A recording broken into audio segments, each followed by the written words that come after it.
So you thought you perfected your Netflix corner.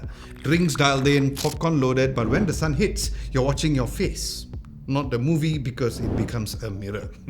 And the sound quality, well, just meh. But what if the new Samsung OLED S95 paired with the QS700F soundbar just solved these problems? Because after spending 2 weeks with this particular combo, your usual movie night might get a serious upgrade. So here's the thing about this particular TV. It is ridiculously thin because I'm eager to see how it is when it's wall mounted. I haven't done it yet because I needed to show you the back of the TV too. But yeah, if it's wall mounted, I'm sure it'll look like it's floating on the wall. Now Samsung calls this particular TV's design the Infinity One design, where every edge is smooth and clean and it fits into any modern home. But you know how most TVs have cables everywhere? Quite a mess, right? Well, Samsung's One Connect box changes that, which is a nice box that sits nicely at the back of the TV if you're using the stand, so all of your devices are plugged into this particular box. But if you have the TV mounted on the wall, there's just one almost invisible cable that runs to the TV. And speaking of which, this particular box has 4 HDMI 2.1 ports with up to 165 Hz of refresh rate, 3 USB-A ports, 1 USB-C port, 1 Ethernet port. Then as for connectivity, it connects through Wi-Fi 5, which is not the best but still great still, and Bluetooth 5.3. Now while this particular QS700F soundbar is not part of the TV, I have actually purchased it separately. I do love the fact that you can actually wall mount it or place it on your shelf in front of the TV like how we did, but more on this particular soundbar later on in this video. Now, you know those annoying glare problems that you face? More specifically is your afternoon or your evening sun streaming in here in Malaysia especially, where your TV suddenly becomes a mirror. Well, not with this particular S95F, because the matte anti-glare coating is unreal, where I literally shown my phone's flashlight and even the aperture light bar at it, and you can barely see any reflection or any annoying shine, just perfect picture quality. Now this would come in super handy, especially when it comes to the viewing angles, because the viewing angles without the glare is also great, especially if you have more than one person in your household, as nobody is actually playing musical chairs on the seat to dodge the glare. And there's no, abang wait, tutup curtain first before watching TV or closing blinds during the day. And even here in our studio, which has tons of studio lighting at the ceiling, I did not have to worry about any glare on it compared to when I was reviewing any other TVs in this particular space, where I was just set it and shoot it without worrying about any sort of a reflection on the TV screen or having certain angles to shoot to go away from the glare. But how about the picture quality then, since it's a matte finish? Well, let's talk about that next. Now, if you've seen some reviews on YouTube, many have complained about how the black levels are not as black compared to a non-matte screen. And yes, if you compare them side by side, it is indeed true. So you can either calibrate it on your own to make it darker out of the box, or you can just live with it, because I choose to live with it. Because remember, the real struggle here is to get those annoying glare out of the screen. So if you feel like that would be a deal breaker when it comes to the black levels, better to look elsewhere. But there's also some comparison done online about the fact that there's some blue or a magenta shift. Well, honestly, this is something that you won't even realize it's there, only if you really compare head to head on a non-reflective screen, especially on a higher or a flagship level TV. So for me, just by watching the TV by itself on its own, I didn't notice it at all, where the quality produced over here was really good because of Samsung's QD OLED panel is totally different, where it uses the quantum dot technology, where the NQ4 AI Gen 3 processor analyzes every frame, where the AI is actually recognizing what it's exactly looking at, sharpening skin, texture and facial details, where it even enhances the lighting and depth. Text on screen is also more crisp and readable. Colors are also punchy and vivid, where it is also Pantone validated, almost like it's 3D. Now, besides the anti-glare tech mentioned, the peak brightness of this TV was also really great for those jaw-dropping HDR highlights because of the OLED HDR Pro,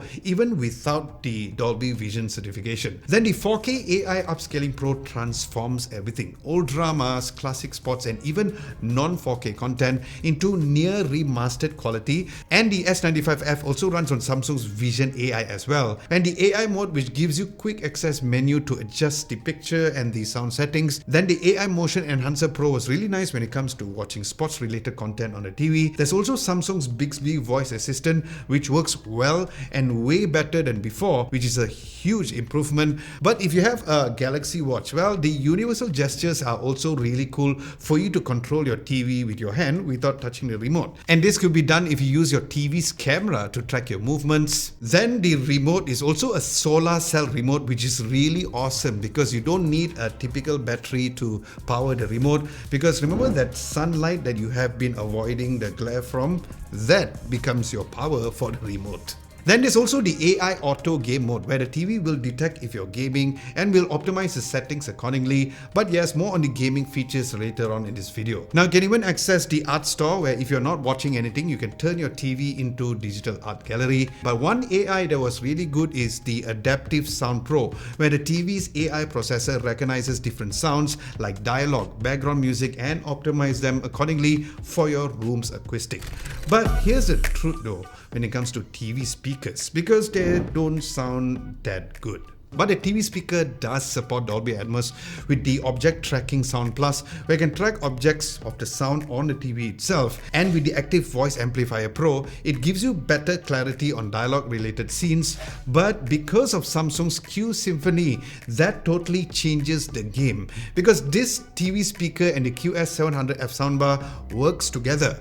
But Adam, what do you mean by working together or works together, you might ask? Well, the TV speaker does not mute when you plug the soundbar in, as the TV handles the mids and the highs, where the soundbar brings in the deep mids and cinematic bass, where it creates also a wider and a fuller soundstage.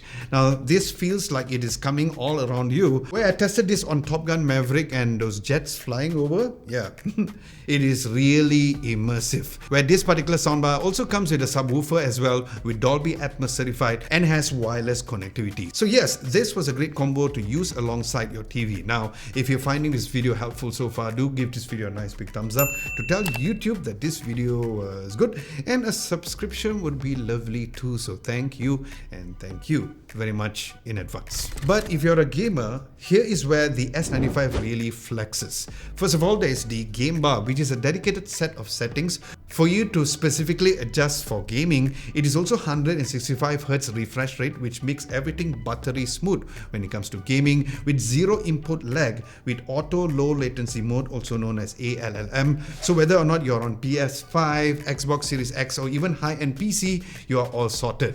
It is also NVIDIA G-Sync and AMD FreeSync Premium Pro compatible, and with Samsung's motion accelerator tech, that gives you a variable refresh rate for gaming for up to 4K 165Hz. And what's even great is that with the QS700F soundbar, it has adaptive audio that adjusts for gaming, so you can hear the enemy's footstep more clearly or shot being fired at different areas of the game. Now, software-wise though, this comes with Samsung's own One UI Tizen. So no, you cannot sideload Flappy Bird here in this TV.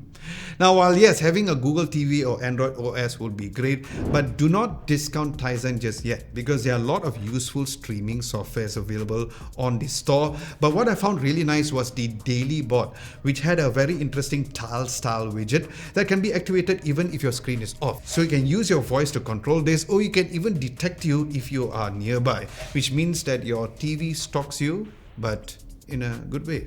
And since it is a Samsung device, if you have any smart home products or Matter supported devices, the Samsung SmartThings Hub was really nice to see, where everything was really nice on a single huge screen like this. Now, if you want a written recap of everything mentioned in this video, we do have one at our website at www.adamlobo.tv. Links to the website will be down below, where we also have daily tech news over there too.